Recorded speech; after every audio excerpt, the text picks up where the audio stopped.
Hello, witches and those who love us. Grab your goat, grab a knife, grab some mushrooms, maybe some moss, and a stick or two, because it is time for the Witches Movie Coven. Yes, witches, real witches, talking about witches, real witches in movies. Yes, yes, yes. So I am Patti Negri. I am one of your hosts. You might know me from The Witching Hour, from television, from YouTube, from my books, Old World Magic for the Modern World, or Dollcraft, or my school, University Magicas, or my streaming network, Paraflix, or more likely from bathroom walls across America. But I am happy to be here with you, and I'm happy that you guys came. So keep that chat room going. So now let me introduce you to my co-host, starting with handsome Richard-Lael. Thank you. I am Richard-Lael. Richard-Lael is one name. It is not two names. If I were just Richard, I'd be a... That's right. You can see right there. One name, Richard-Lael. I am known as the Gentleman Psychic. I'm a psychic medium. Used to be a psychic small, but I gained some weight. But I'm working on it. See, I added that. I am known also from Ghost Adventures and University of Magicus. I am also known from a few other things. But I am here with you. This is my favorite part of the week. Oh, by the way, if you want to sleep with me, you can certainly sleep with me. You'll go right over here to Mystery Control, and you can get a pillow with my face on it. You can, at some point, hopefully, get into Patty's panties. You can get our books. You can get quotes by Heather, quotes by Courtney, books by Heather, 10 books by Jason Mankey. You can get all of those things. You can get all of the merch right down there. Also, keep those comments coming. It helps us to continue to give great entertainment for viewers. Thank you so much. And now the mother of dragons herself, Courtney Buckley. That's me, Courtney Buckley, Ghostbait on Scared and Alone. And don't worry, for anyone in the chat who might be wondering where Jason is, he's right here. Hi, Jason. I did not bring any reptiles with me today. I thought one of the snakes would be fitting, but they all ate today and cannot be handled after that. So just me, flying solo. Okay, thank you very much. Now, as you can see, Jason is not here. He is in Courtney's jar. He is busy in Courtney's jar. And beautiful Heather is traveling the world, literally on the other side of the planet somewhere. But never lost. We have two of our favorite regular guests. Well, actually, one of them isn't. Tabitha Meadows, you know she is here every week and running our beautiful chat room. Let's move it over to you, Tabitha. Hi, I am Tabitha Meadows. I am a psychic and medium and known as the music medium now. I have finally named myself.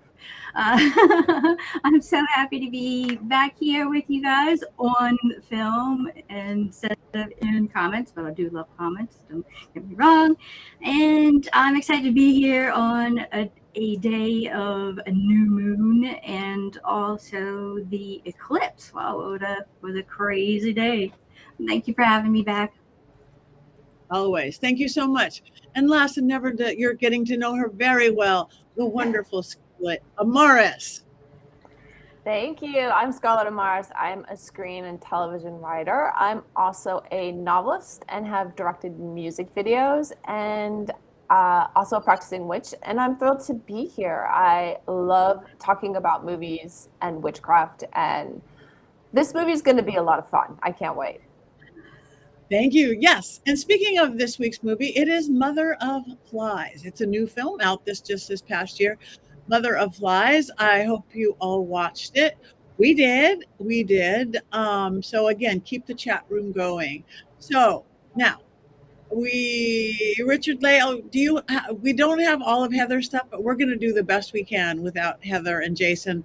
All 5 of us together might make up for a portion of them. But Richard-Lael, you might have our beautiful synopsis. The green is here. Surprise, surprise. Hey, everyone. Hi. I'm coming to you live from Osaka, where we got a few minutes before our train is leaving for Kyoto. So I figured I'd pop in and say hello to everybody. Yay! Hi. This Hey. is perfect. We missed you. We just said you were on the other side of the world, and here you are. That's You conjured me. fabulous. Yeah, We are very powerful witches. I've been yeah, you guys are powerful witches. You can conjure me from all the way on the other side of the world. So how is it? How's your trip? Oh, it's been fabulous. We've been to several cities now. We're kind of doing the tourist thing, but we got to see some wonderful things because my son lives here, so I'm getting a little taste of life living here as well as just the tourist stuff, which is most important to me. But we've gone to some historic sites. We've tasted a lot of delicious foods. We went to the biggest Tanabata festivals. It's lots and lots of people. It's very, very hot in August and very, very steamy, but just a wonderful place, just an absolute wonderful country. We're having the best time, and I get to share it with my son, who's sitting here lounging, planning our train trip. You can come over and say hi if you want. I'm good. He's good. I'll say hello from over here. Well, you got to come and show your face if you're going to say hello. So, but yeah, miss you guys so much, and I hope you guys. I didn't get to see this movie, but I love the folks, so I'm kind of disappointed I can't be there to share. I know all of you guys are going to have wonderful things to say. Thank you. Are we? I was gonna say, We are. Well, wonderful things to say doesn't necessarily mean good. You'll all have good, wonderful impressions and things to share, whether it's good or bad. I'll watch the program on the flip side. Wow. Real quick, I want to say Colin is in the middle of the eclipse right now. Look in the chat room. 93% coverage of the sun right now in Ireland. Wow. Wow. So it's going on right now. Total eclipse of the heart. It was here earlier, and I almost. Go ahead. It was here earlier, and I tried to look for it, but it was like barely covered, and I almost got in a car accident trying to see it out the window, and I couldn't. It didn't look any different, so I was disappointed. But in addition to the planetary alignment this morning, and the eclipse today, and the new moon, it's also the peak of the Perseid meteor shower. So I haven't slept in days because the universe is on its what. Well, if everybody's up all night, I'm going to be on Coast to Coast tonight from midnight until 2 a.m. Pacific time, which is 3 a.m. to 5 a.m. Eastern time and everywhere. So all you night owls who can't sleep because of meteor showers, tune on George Norrie and me, Coast to Coast. Just saying. I just had to throw that in. Anyway, we're glad you're here. What a nice surprise. Heather. All right. Now you get to also help listen to Richard-Lael is going to give us our fine synopsis. I certainly will. Are you ready? I don't think you're ready.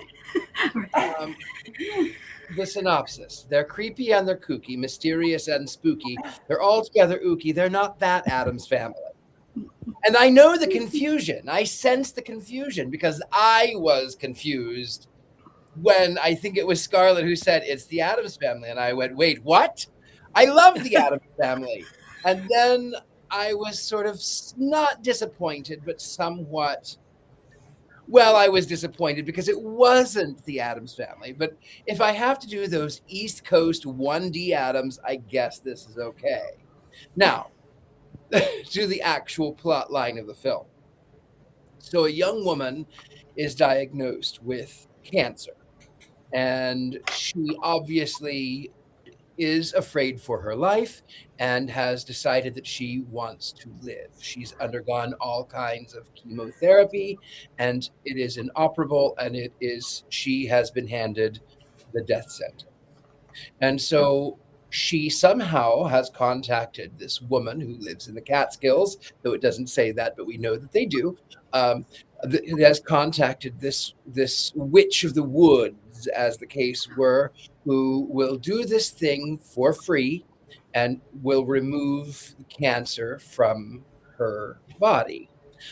By the by, I will say, there's no way that those two are mother and daughter in real life. They look completely different. I would never have thought that they. No, they look identical. So that was the one thing that did take me out of the story. But I will tell you, they ended up by going through this 3-day trial in the woods with this recluse of a woman. And as you go along, you find that there are no bathrooms. They are eating mushrooms and moss, and they're sleeping basically in the woods.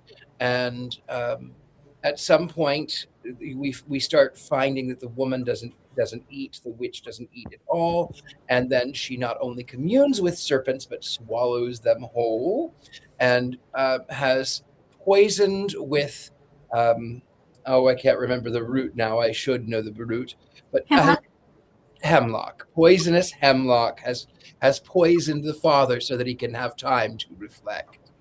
Meanwhile, the girl has been taken out into the woods and the ritual has begun, and we find out that the witch is in fact a dead witch.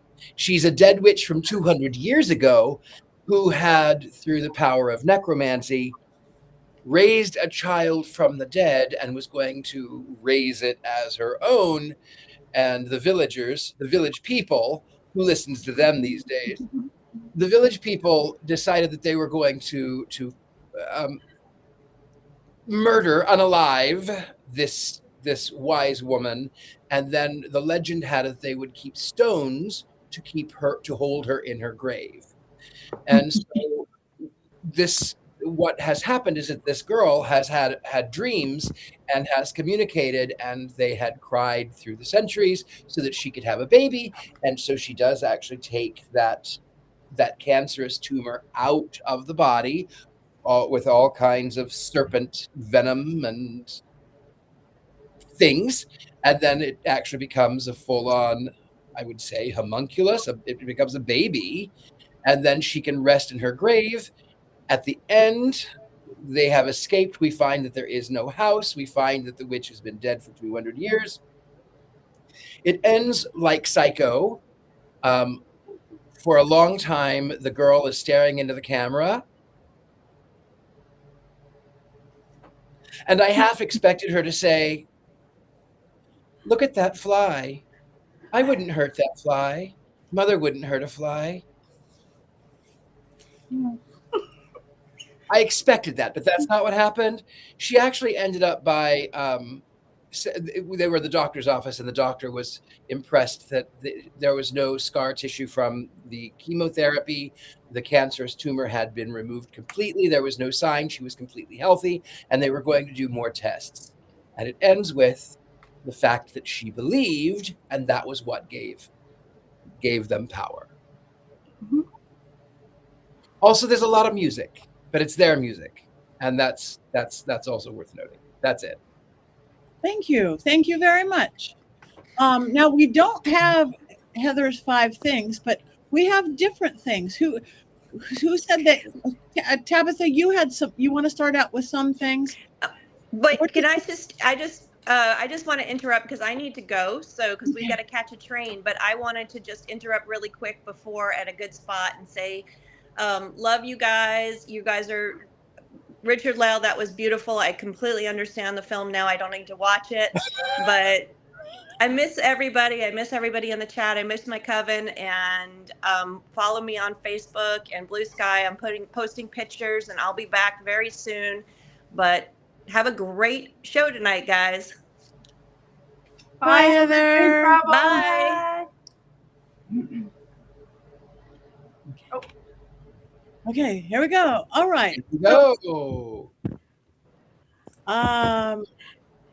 Tabitha, you said you had some things that you wanted to talk. Courtney did, and I know Scarlet does lots of things to say. So we'll just start with you, Tabitha. I actually loved this movie from the standpoint of a medium.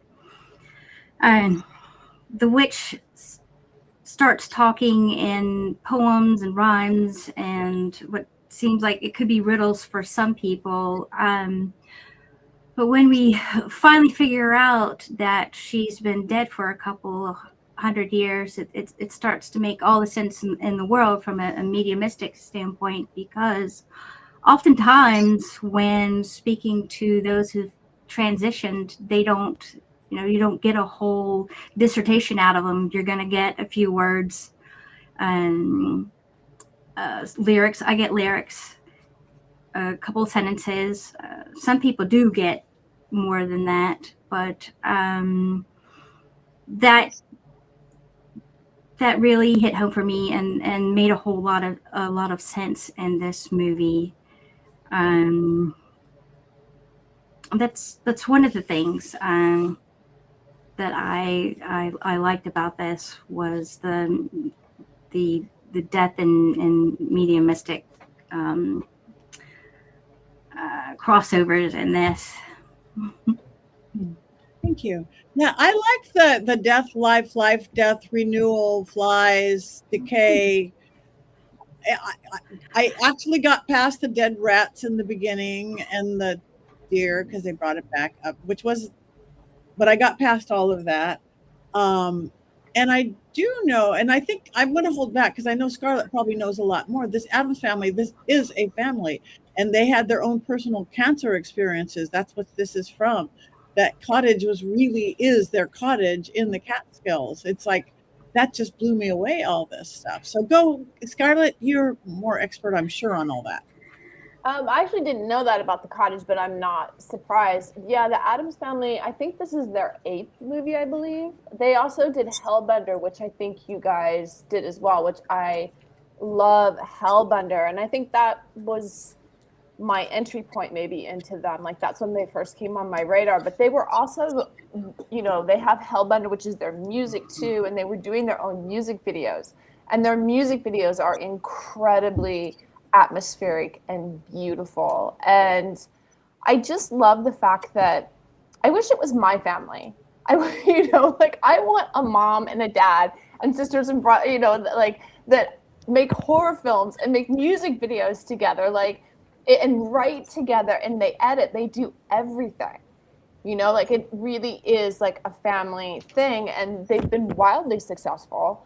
And they're the loveliest people ever. When I posted about this, I tagged them and they wrote me and were so excited that we were doing this movie. And it was like, it's just fantastic to see people, that are good people making really smart, good horror. And something that I love about this, there's a couple of moments in the construction of the writing that are a little bit funny, but you cannot fault the love with which this film is crafted. Every shot is just meticulously beautiful. It is so atmospheric. Toby Poser is a force of nature. Like, she's my witch in the woods, I want a witch in the woods like that. Like, she's just amazing. Absolutely amazing. Zelda is amazing. They're all amazing in this. She's so beautiful, and she just pulls it off. And I love the atmosphere of, there's this, this creeping sense of dread to this whole thing that is pretty carefully crafted too. It is the imagery and it is the music, but it's also the pacing.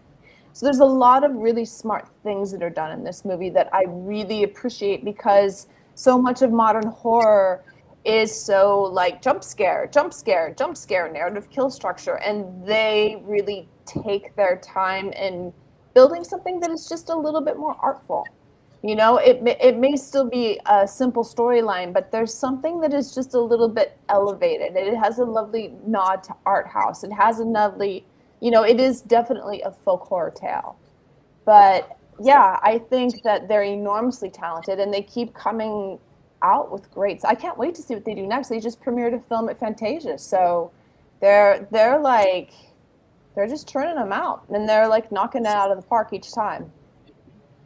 And this one got huge awards, right? I think it got huge awards at Fantasia and I mean, I know that it played all the big festivals. I know that that it was universally liked too, and I appreciate that I can watch this.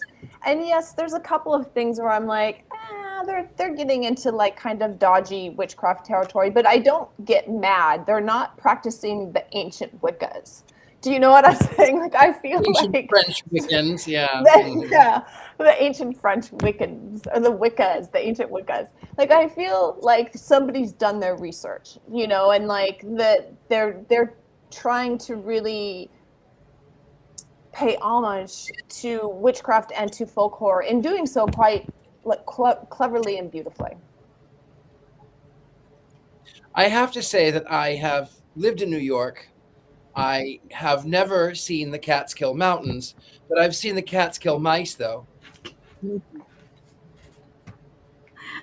Yikes. No. I'm gonna going go to get take a- Jason's name out and put someone else's in. You can fit 2 in there, Courtney. You can. It's a big I jar. can fit That's a what lot. you I do. got a big jar. I must say, Yeah. I'm very elemental witch. I'm very all about nature, and I love forests. But I realize I'm afraid of forest. Because I'm a city girl. I am a city girl.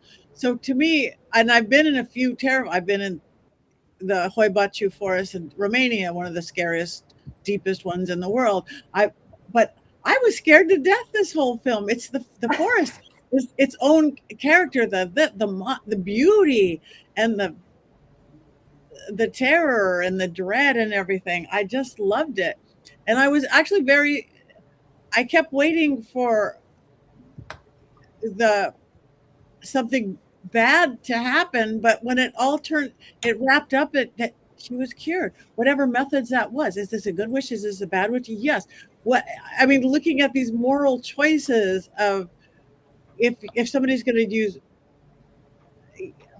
I don't know. I can't even say the words, and I will mute myself for a moment. I will. I think I have something to say. go ahead. All right, so I have a lot of things to say, actually. First and foremost, I want it on the record that I did pay attention this whole movie and I watched it from start to finish. So if that's not a miracle, I don't know what is. I have never related so hard to a witch in a witch movie. I want to be her when I grow up. I love everything about her. We started off real strong with the necrophilia. I could do without that, but by the time and I have the opening dialogue, like the spell that she's saying or the whatever poem she's reading, was like I had to stop and wind it. So I watched that like 3 times because I instantly was like, okay, like I'm locked in. And then there with all the gross maggots, and I said out loud, like, wow, this is disgusting. I'm intrigued. I like this. Every shot, like you were saying, Scarlett, every shot feels super intentional. The atmosphere is spooky and great and like heavy, but in a good way. Like it just carries so much weight. And every time, I forget her name, but the witch was on the screen, I was locked in. I can't, Solveig, thank you. I can't say that about the other 2 because every time they were on the screen, I was like, oh, okay, here we go. Like, give me the witch back, give me the bones. Like there was a couple scenes that were okay, but like for the most part, it felt like an award-winning actress playing the witch, and then that's where the budget went, so they just hired people out of like theater college. But having said that, I think that the whole premise was amazing. I think that I didn't see it coming, so I was actually genuinely surprised, but again, not in a jump scare. Like I wasn't jump scared, but I was chilled. And I made a noise out loud when that happened, and we realized that she had been dead all that time. And then, like Tabitha said, things started making sense. And I love that. And I know I complain a lot when movies are slow, but not boring. Like this was slow on purpose in a very well thought out way. And it was the good kind of slow burn. There was a moment, and I wrote it down in my notes, where I forget what was happening, but maybe they were in the car or something, and it was to the to the film, and then some songs started playing, and I was like, did Twilight come on? Like, what is this? So it was a little Twilight-esque for like a hot second there. I got excited. But yeah, I think one of my favorite things about Solveig and the actress that plays her is the way that she portrays emotion over the screen. So when she's talking to the girl with cancer, she's very like nurturing, and at first at least, she's very nurturing, and she has this like calming air about her. So I would get nervous and have like anxiety about what was going on. And then she'd say something to her, and I'd be like, oh, I'm soothed. Mother of the Woods has told me everything's going to be fine. And like, I would actually physically feel these feelings. And then she'd talk to the father, and I'd be like, oh my God, we're back. She's bad, and I don't like her, and she's scary. And I will say one of the coolest things, I think, and I feel like if it had been done any other way, it would have made me roll my eyes and been terrible. But when she flew, there was that like almost out of focus shot of her like leaning over the thing, and then she just took off in the air, and it was so fast you almost didn't see it happen. Like, did a double take. But then when the girl is running through the woods and you can see her in the background like flying past, and it was so well done. Like, so it was not over the top. It wasn't like overly obviously CGI. It wasn't anything like, it was just a subtle creep factor to it. And I'll tell you, I just like, she's my role model. I just want to be her. And now that I live in the woods, I can be her. Oh, that was the other thing I was going to say too.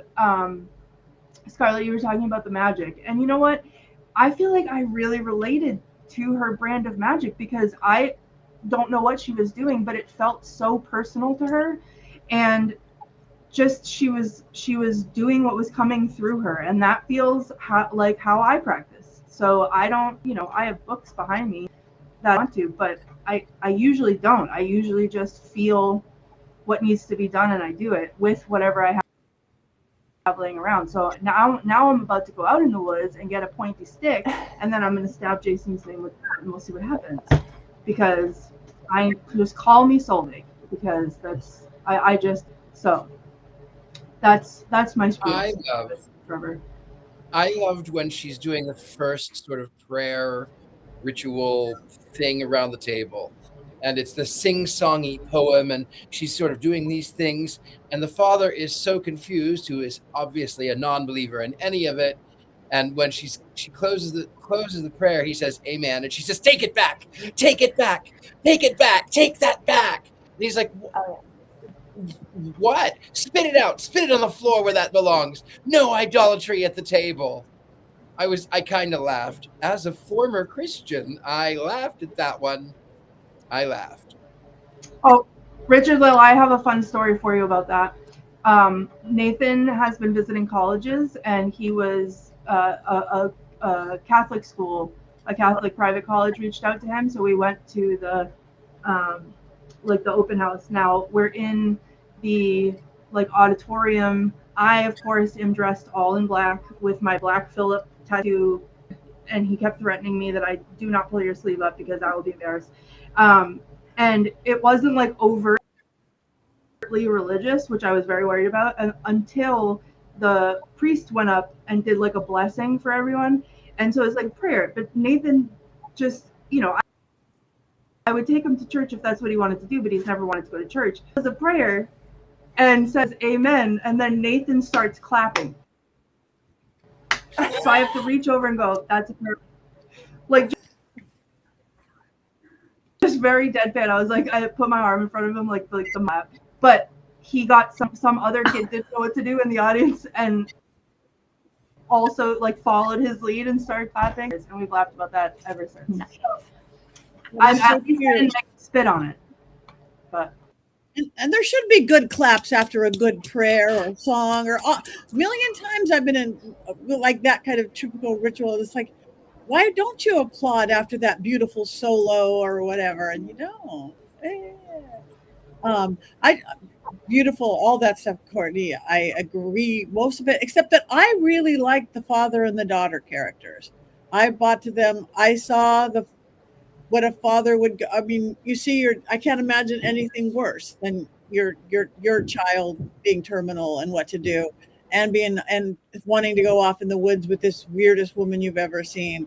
I saw what he went through, and again, that the girl, I think they were like underplayed and to a good extent and beautiful.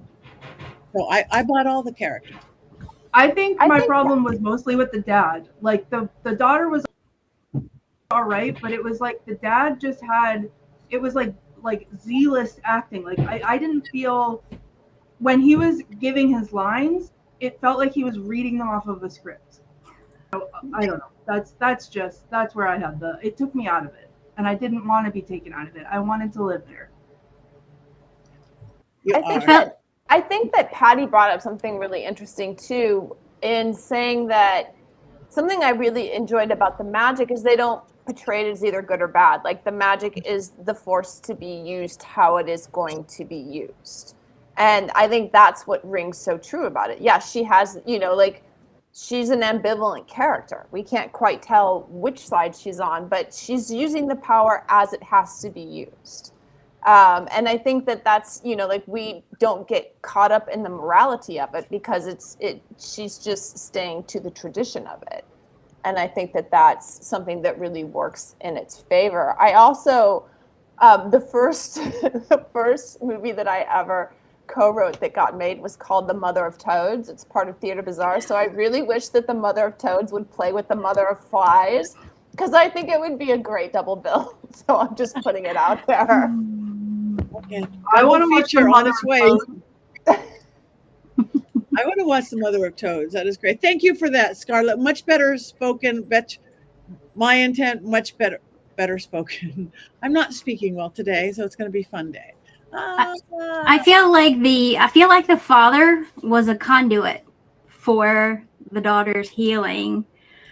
And from my perspective, as someone who holds space for people who are wanting to heal themselves, that's something that you often find in practices like Reiki, where what happens is you show up and you become the conduit. You can call in all of your, whatever you want to call them, your angels, your guides, your spirit teams, and they all show up.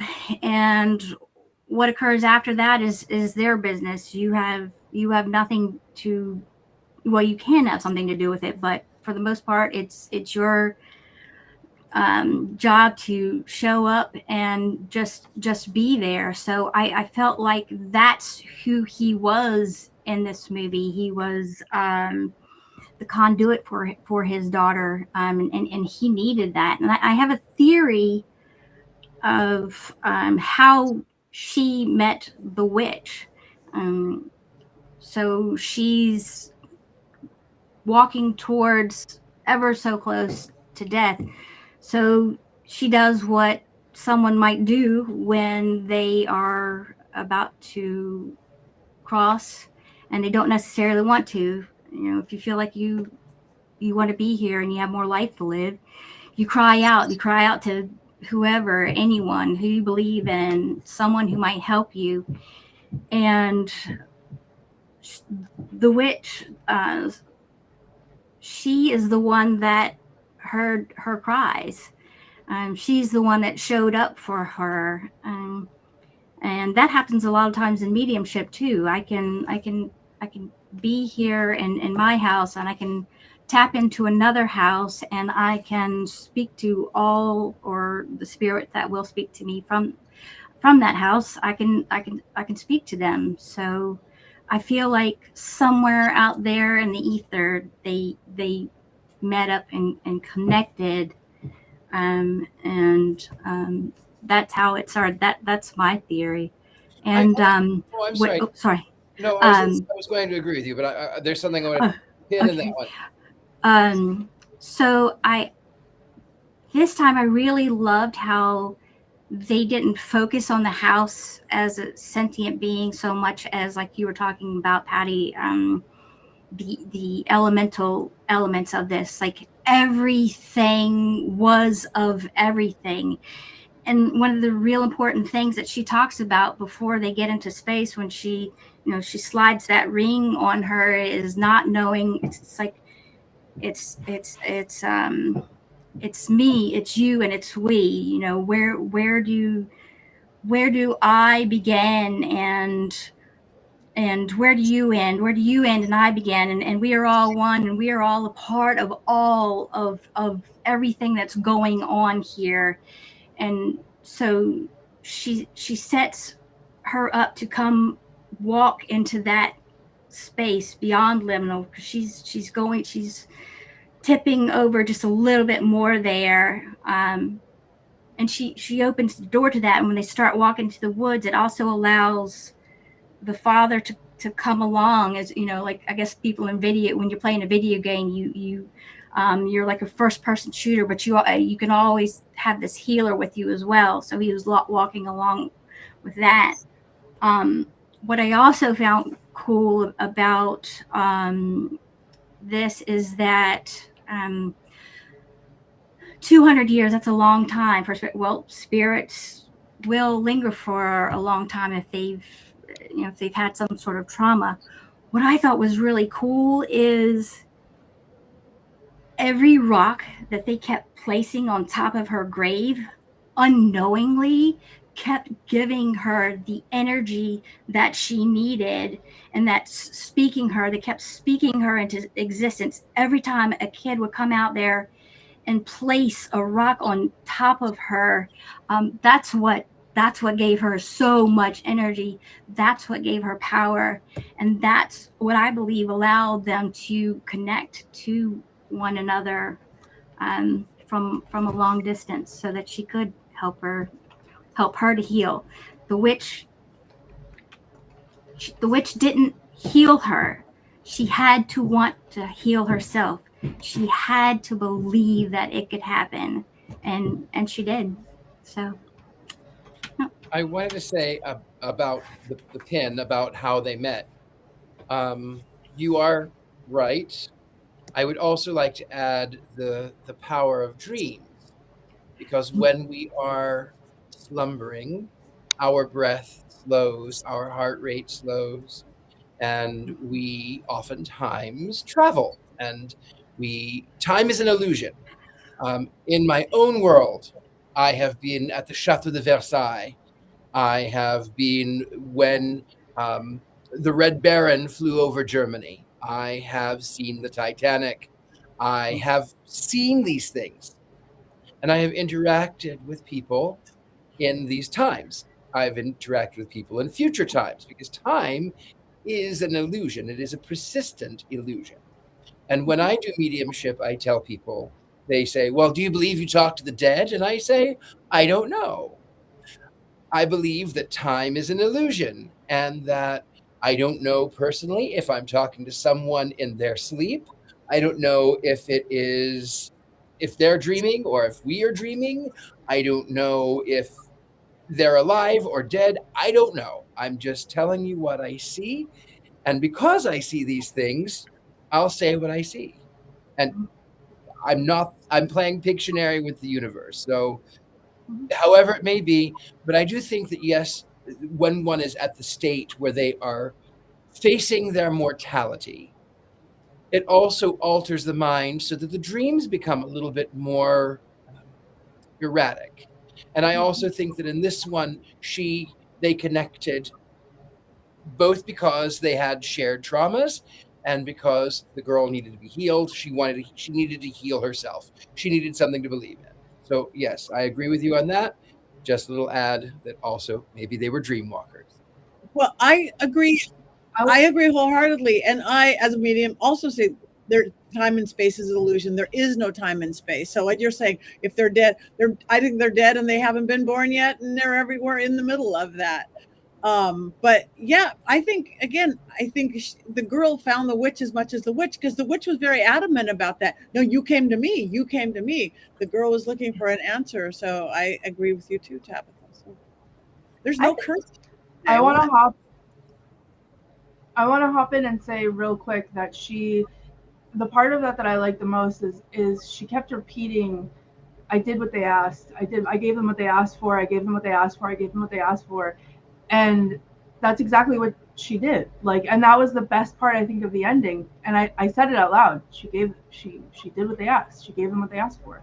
And everything has a price. And that was her price, but everything worked out. I think that, you know, you could also look at it through like a lens of like that residual energy almost. Obviously not, because it's a whole intelligence thing, but it's her trying to rewrite the past and finding an opportunity in that cry for help, in that, you know, whatever. And I think they said something about that too, where she said, you know, you heard me and I heard you. And it's that like opportunistic, almost like I get to fix it, I get to rewrite it. And she did it again. She kept, that was important to her. I did what they asked. I did what they asked. I did what they asked. And she did it again. And this time it was different. This time everyone got the outcome that they wanted. So I think that also speaks to like that ambiguous character that she is. She's not good. She's not bad. They came to her. They hid their crosses in their shirts, and they smothered their religion that they believed so wholeheartedly in, that made them shun her in the first place, to ask for her help. And she did what they asked. And it wasn't pretty, and it wasn't exactly the way that they wanted it. And just as anything that we ask the universe for, sometimes it doesn't come the way you want it. It comes the way you need it, or the way that you get it. So, you know, it wasn't pretty, and she took, you know, or tried to take her cost for it. But I think there's something to that too. I thought that was I think too that it was really interesting the way that they ended it too, because it's kind of taking a chance in today's market, like to end on such a beautiful note. And I think that it works perfectly. Like, I think that is something that also elevates this movie, is that, you know, that it does come down to belief. And instead of like having this very cut and dry or explosive ending, it was a little bit quieter. But then it fit the story. And then look, we're still talking about this now. We've been talking about it for the last 15 minutes because of that ending, because of the belief, you know. And we know as magic practitioners that magic doesn't know black or white. It only the practitioner does. You know, she did what she had to do. She did what they asked.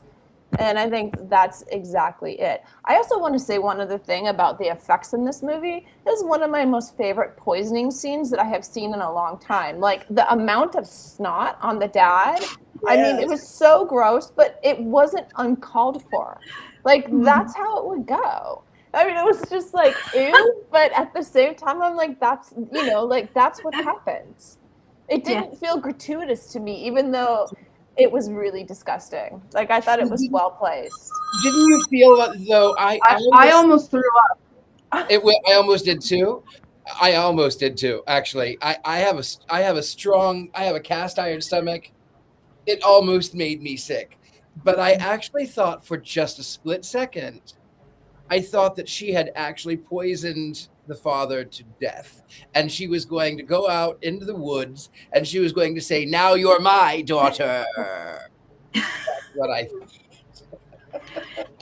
There was another point too that was kind of gross when they first started out, and I think they were sitting out in front of the hotel, and they started joking about the daughter going to, or actually it was the restaurant.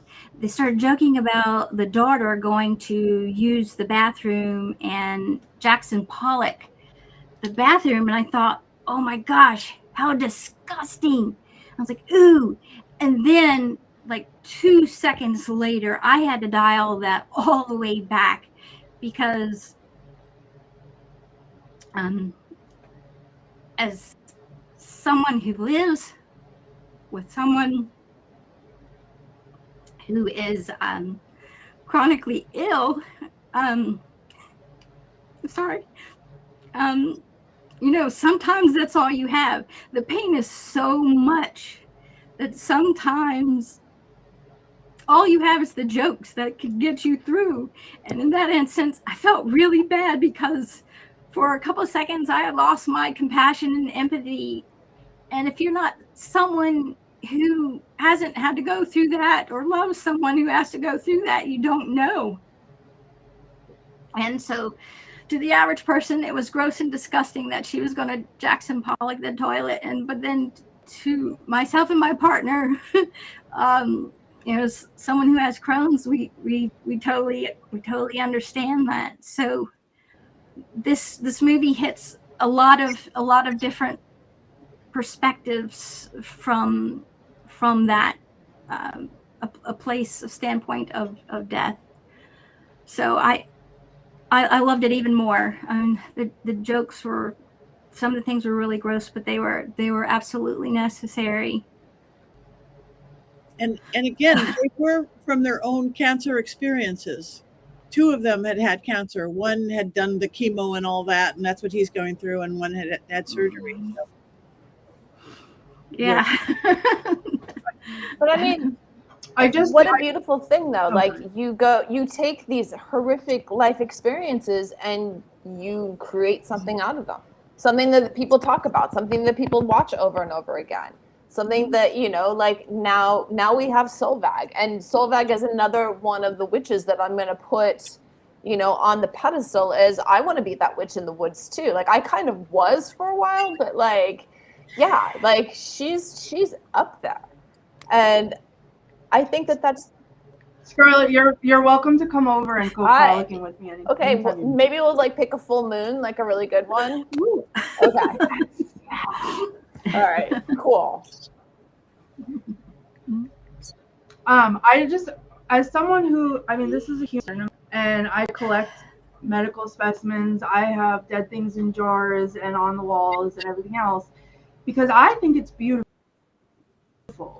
And I feel like things like this could be somewhere that nobody's appreciating it, but I love it, and I pour that love and energy into carry that on after they've passed and what have you, because to me these things are beautiful. And I think that's my favorite part of this whole movie, is no matter how gross it was, no matter how violent it got, no matter any of that, it made death beautiful. Like she all of the words that she spoke and the way she acted about it, it made it beautiful. And I think that there is beauty in death. And not to say we should all go out and find out, but that there are certain situations where it can be beautiful. And that was the thing that I took the most out of this movie, was that it sort of validated that for me, because sometimes people think I'm weird and whatever because of what I have and how I deal with it. But I think it's beautiful. Pretty validated that my one true hero, mother of the forest, also made death beautiful. It is beautiful. I think that the way we've been taught and the way that we've been conditioned, I can only speak for what I know for myself living in the United States, is a whole lot different than some of the other cultures who treat death differently. And it is beautiful. And there's some cultures that bring out their dead from time to time, and they dress them up and they clean them up and they have conversations with them. And for us here, for whatever reason or another, it's just this whole really morbid outlook, and you have to be afraid of it. And there's not even a whole lot of help for people who are going through this process. I mean, I know that there are doulas and things of that nature, but there aren't nearly enough people to help people who are going through that process, and also their loved ones. Those people also need help through the process as well. And there are some friends of mine who've started an initiative here in Virginia to try and change that, to try to change the way that we see death and help people out and be where people need to be, to see that it can be beautiful, and we can hold space for people, and we can love them where they are and where they need to be. And I think that's important, that we do change the way we look at it and that we feel about death, because I'm with you, Courtney. So I love you so much. Death is beautiful.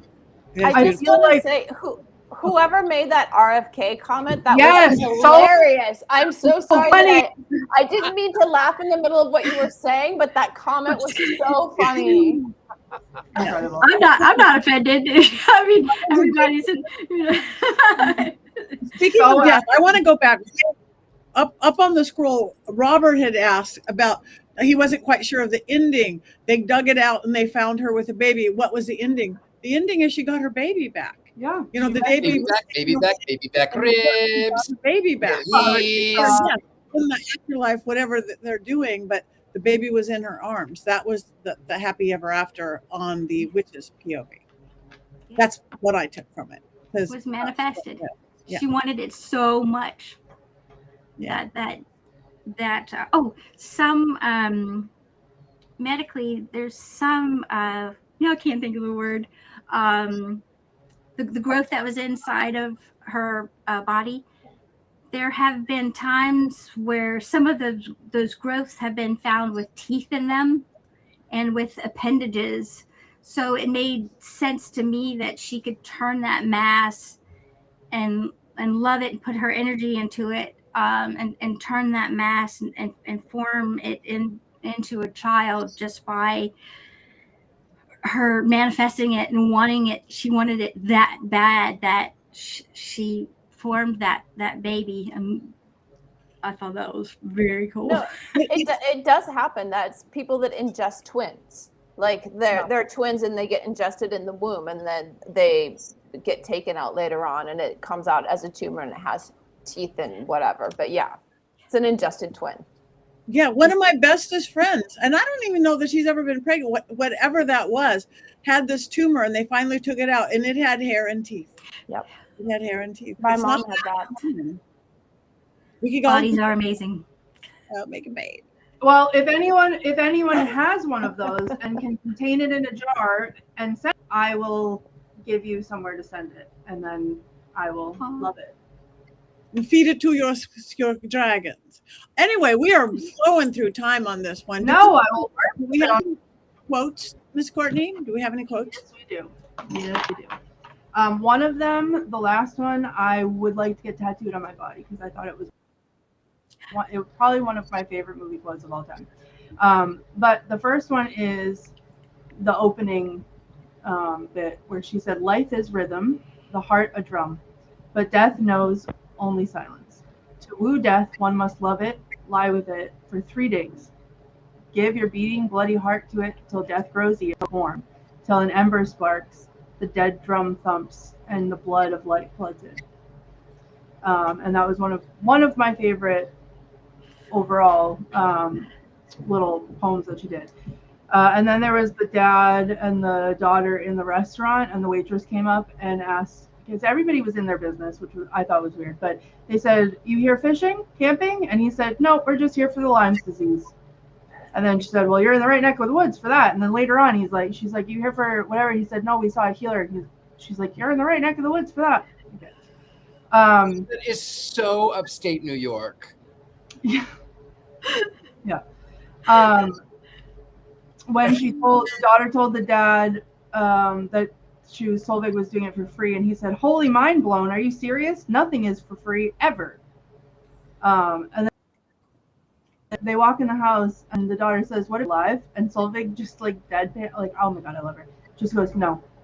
And then she said, "Oh, too bad." And then one of my favorite lines, "It's as beautiful dead as it was alive," which is true. And that's why I have dead things in my house. But then this last one is literally one of my all-time favorite quotes, I think, ever. I want it on a t-shirt, on a billboard, tattooed on my forehead. Is when the daughter is asking Solveig how she'll know it works, her spell works, and she said, "You'll live. You'll live. You'll grow old, and then you'll die. And all you lived and all you loved will make a home in your bones, and they'll know." And I like literally just saying that feel emotional, like I'm about to be emotional. And I just, because I've said that maybe 2 times in my life where I've driven an overwhelming sense of like deja vu, but like a calling almost. Patti, it was when we were up in for the Paracon, and I crossed the Mackinac Bridge and was in the Upper Peninsula, and as soon as we crossed in, it was, I don't know, there was something about the weather, it was atmospheric, it was very Witch of the Woods, and I literally said out loud, I said, my bones belong here, like this is where my bones belong. And it was the weirdest feeling. Like, I don't even get that in Salem, and I love Salem, but this is where my bones, it was like my bones remembered. It was very weird. But so that the fact that she said, you know, all that you lived, all that you loved will make a home in your bones, and they'll know, was like, and that's it. And that's the bones know. Have you ever heard the expression a hollow bone, Courtney? Becoming a hollow bone? Look it up. You're gonna like that. No, you don't have to do it now. I'm doing it now. A good thing for. I have Okay. Becoming a hollow bone. Yeah, research that. I feel, yeah. All right. Well, I love that. That is beautiful. Before it time's up, we have to vote on this film. Before it's the hour of cackling. So everybody grab a wand, grab a knife, grab a shroom. What do you want? Grab anything that you can. I'm gonna grab a what now? Because I no. Like,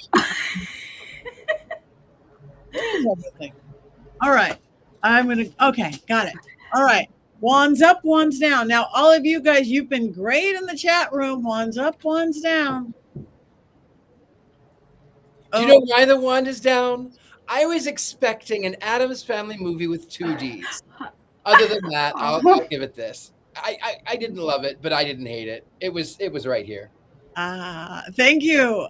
You almost shocked us. You were almost going in that jar, Richard-Lael. Almost. Well, it's a straight up for me, and it seems straight up for 4 out of the 5, and a pretty good up for you. How about all you guys in the chat room? Wands up from Marty. Wands up. We got a lot of wands up. I don't think we've had a legitimate wands down yet. All the way up. Wands up for a movie. It teaches us blood being thicker than water. Wands up. Wands up. I don't know if any of us know what wands up. Yeah, I loved this movie. Absolutely loved it, and it was scary and all those good things. I give it wands down for the dad. Wands down for the dad. He's cute. The only time that I believed his acting was literally the last scene when the puking was gross, but the only time I believed his acting was the last scene when they told her she was cancer free and she said, "We believe," and then he looked at her and they laughed a little bit, and like that was the only genuine thing he did the entire movie. So everything else is wands up except if he doesn't like the dad. I think he was cute. None of us know the movie we're watching next week, I don't think. Without Heather here, we fall apart. Oh no. So wait, we do. Devil's Backbone. Oh, I love this film. Cool. Devil's Backbone by Guillermo del Toro. So we will all find it and watch it. Good. Yay. And Devil's back, his neck, his and his crack.